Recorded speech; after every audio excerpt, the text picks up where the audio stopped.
Frustrated, pissed off, a little bit overwhelmed. Why?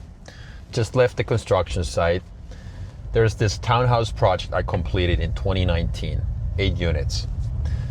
A general contractor at the time that did several projects for me went bankrupt, belly up, is no longer there. Guess what? Warranty issues.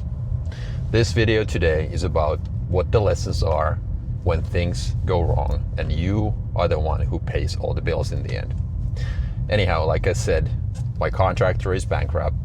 All the responsibility lies on my shoulders, even though I was not the one who made the mistakes when it comes to the bathrooms.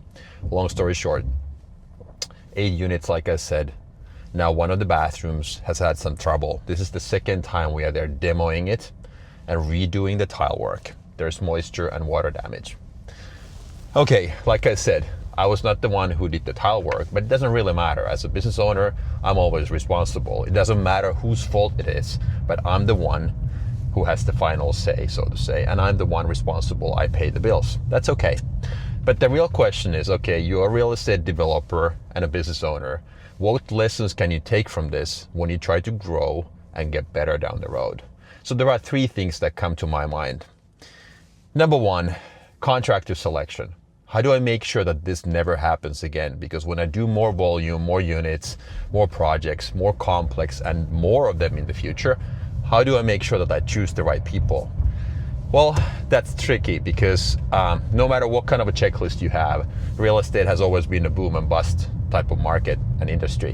When things go south, there are always contractors who just lose their business. And if you are on the wrong side of that equation, you're going to be the one paying the bills. But the things I look at, obviously, are track record, financial performance, and then reviews as far as what other people have said when they have worked with that contractor. Then the second lesson out of all of this is that, do I have enough reserves built into my business case? So what I usually do, and this is a big lesson for me too, is that nowadays I used to have a 2 to 3% buffer for warranty issues. Now I have increased my reserve for 5%. So if I have a $1 million project, 5% of that has to be reserved for future warranty issues. So that's 50K. And sometimes if you have a risky project, depending on what kind of work you do and what kind of a contractor you work with, and of course, depending on the customers, some people complain more than others. Maybe 5% might not even be enough, but that's my placeholder now. That was lesson number 2. And then the third one, which actually might be even more important going forward, is adversity and pain. Because I believe that the more I can tolerate pain in life, it's directly linked to my ability to learn.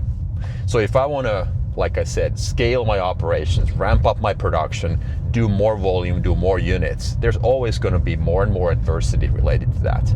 So I cannot expect me to be comfortable and cozy all the time when I do more business and more volume. Like I said, my ability to tolerate pain and adversity is directly linked to my ability to learn stuff. And if my goal in life is to get better every day, a little bit better every day, step by step, then there's no other way but to get comfortable with the uncomfortable. So 3 lessons. If we want to scale, we have to get better. And these things, no matter how hurtful they are or no matter how much it sucks, when you're in that moment, when you have to just cover all the bills and just like face the criticism from your customers, those people who bought the units from you, it just sucks, but it is what it is. It's part of the business. Sometimes you get sued, but you have to just do your best in dealing with that problem. So that's what I'm trying to do, no matter how emotional it is, but I just have to look at the bright side. Hopefully this was useful.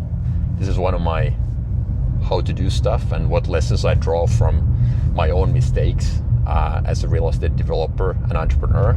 This is my real estate channel. So thanks for being here. If you like the content, please hit the subscribe button. That would mean a lot to me. So thanks a lot, and I'll talk to you again in the next video.